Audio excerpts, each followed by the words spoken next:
Blood from a Stoner. Written by L.A. Witt.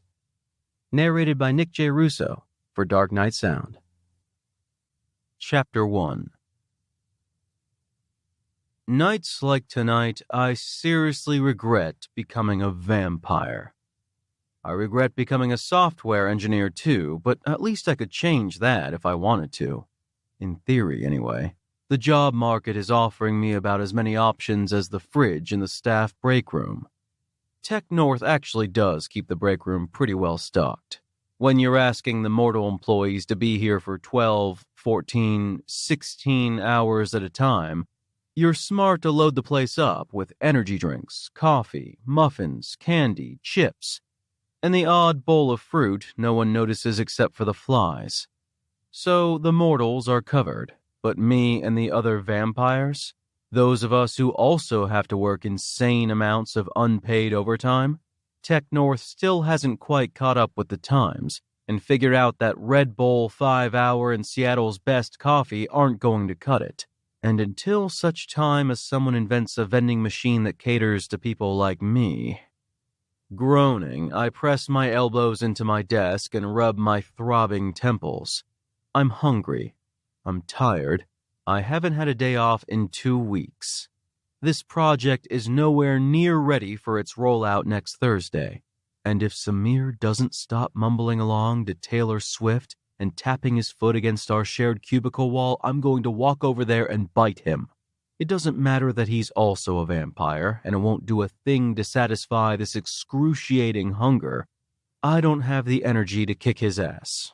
So well-placed bite is the next best thing. Fuck. I need some air. I really need to feed, but there's no one here I can feed from. The soonest I'll get hands on someone will be after I leave work, which will be an hour before sunrise. Ah well, still won't hurt to go walk around for a few minutes and wake myself up. I switch my instant messenger to away, push my chair back, and get up. I don't say anything on my way out of the department. No one tries to stop me either. My department is almost entirely vampire. That's why we're all at work at night instead of during the day like our mortal colleagues. And everyone has been on a short fuse this week. The mortals can never understand why everyone is so bitchy over here during the high-intensity weeks leading up to a new release. If someone locked down the break room so they couldn't get to their Red Bull and banana nut muffins, they'd get it. Anyway, I leave without drawing any attention and heading for the patio, where our daytime coworkers have barbecues during the summer. It'll be empty this time of night, and that's fine by me.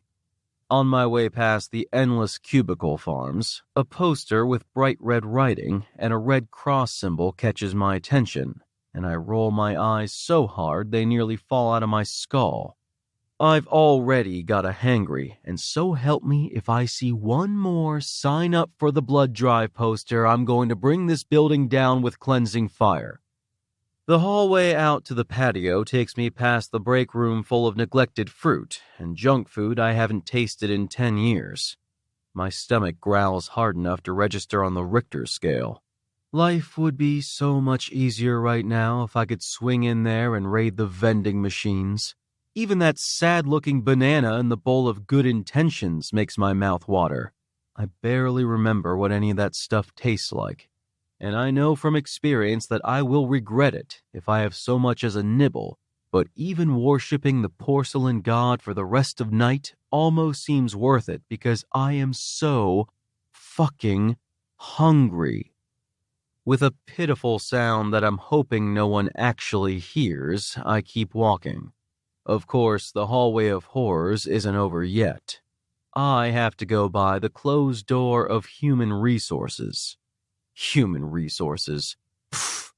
False advertising, if you ask me. More like mortal resources, and it's not like they have any humans there for those of us who need them as resources. God. So hungry. I'm really not this bitchy and whiny most of the time, but for fuck's sake, a guy needs to eat once in a while. And especially since Tech North bought out the smaller startup I'd been working for, these long dry spells are becoming a regular thing. Tech North is based out of Chicago, a city that doesn't have a lot of vampires anymore because Illinois seems to think immortality means it's impossible to tax us to death. Vampires got sick and fucking tired of being, ironically, bled dry via taxes, and there was a mass exodus about 20 years ago. So it's no surprise that the people running the company aren't used to accommodating people like me.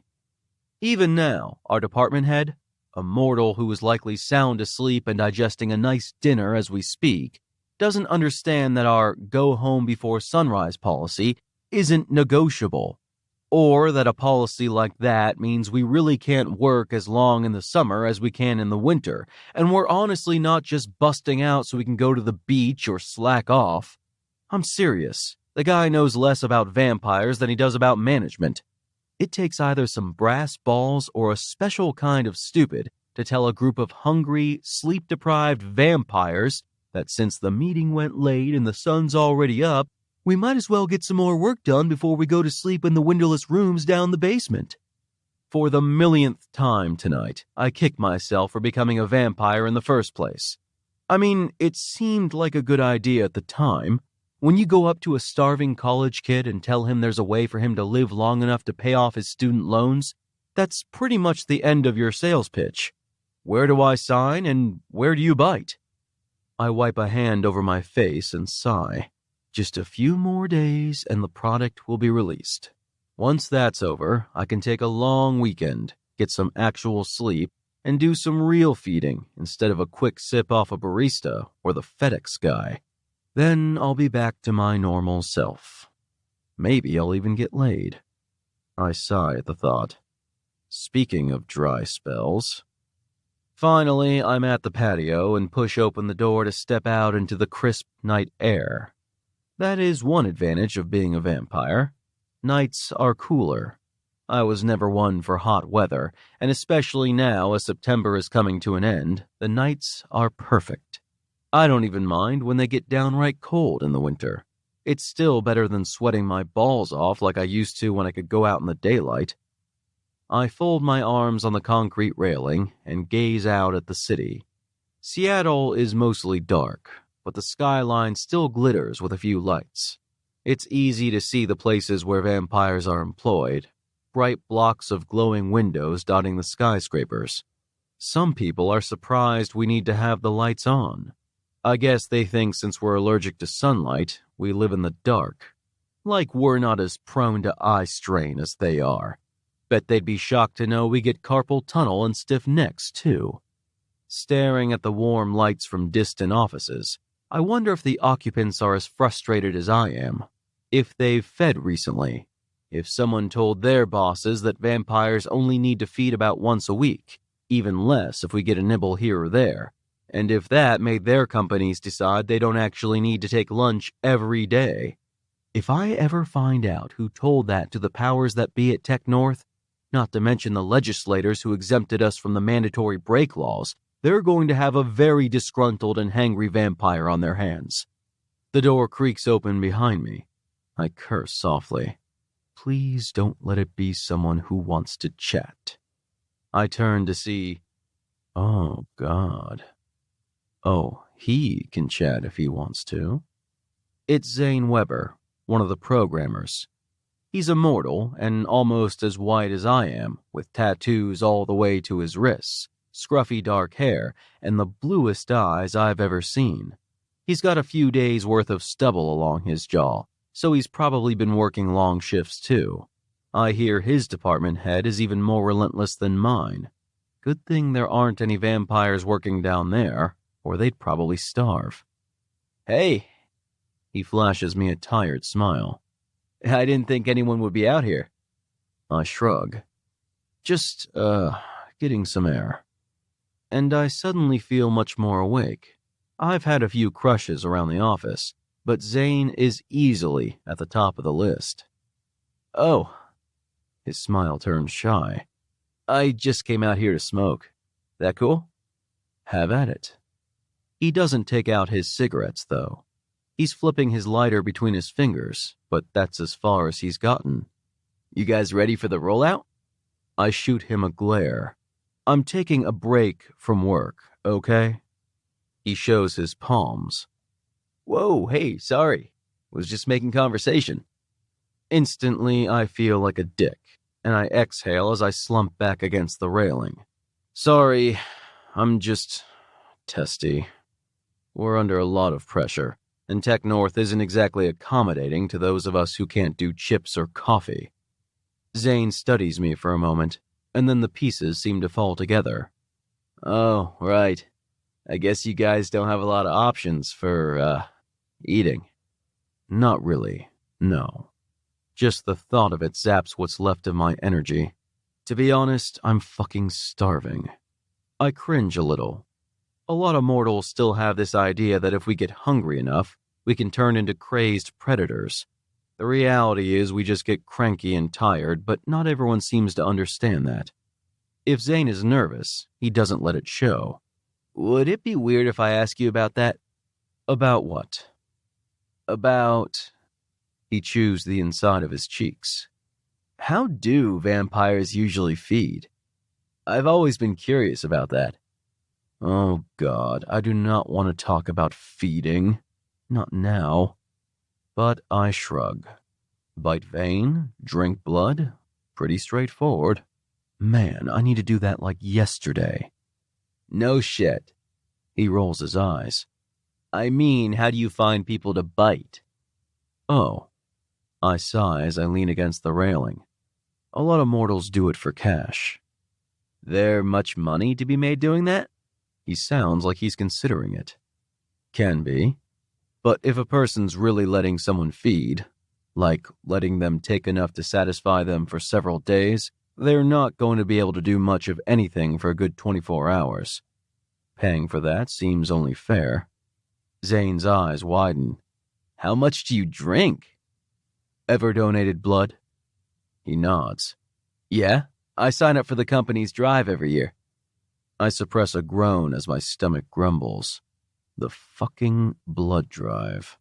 Okay, well, we take a bit more than that. Not much. Not enough to fuck someone up. But you won't be running a marathon right after. Huh. There are lounges, too, where vampires and mortals hang around. It's like a club you'd go to looking for a hookup, except it's vampires looking to feed and mortals willing to offer. Really? He shifts like the thought makes him uncomfortable. People really volunteer for it? To be the food, I guess?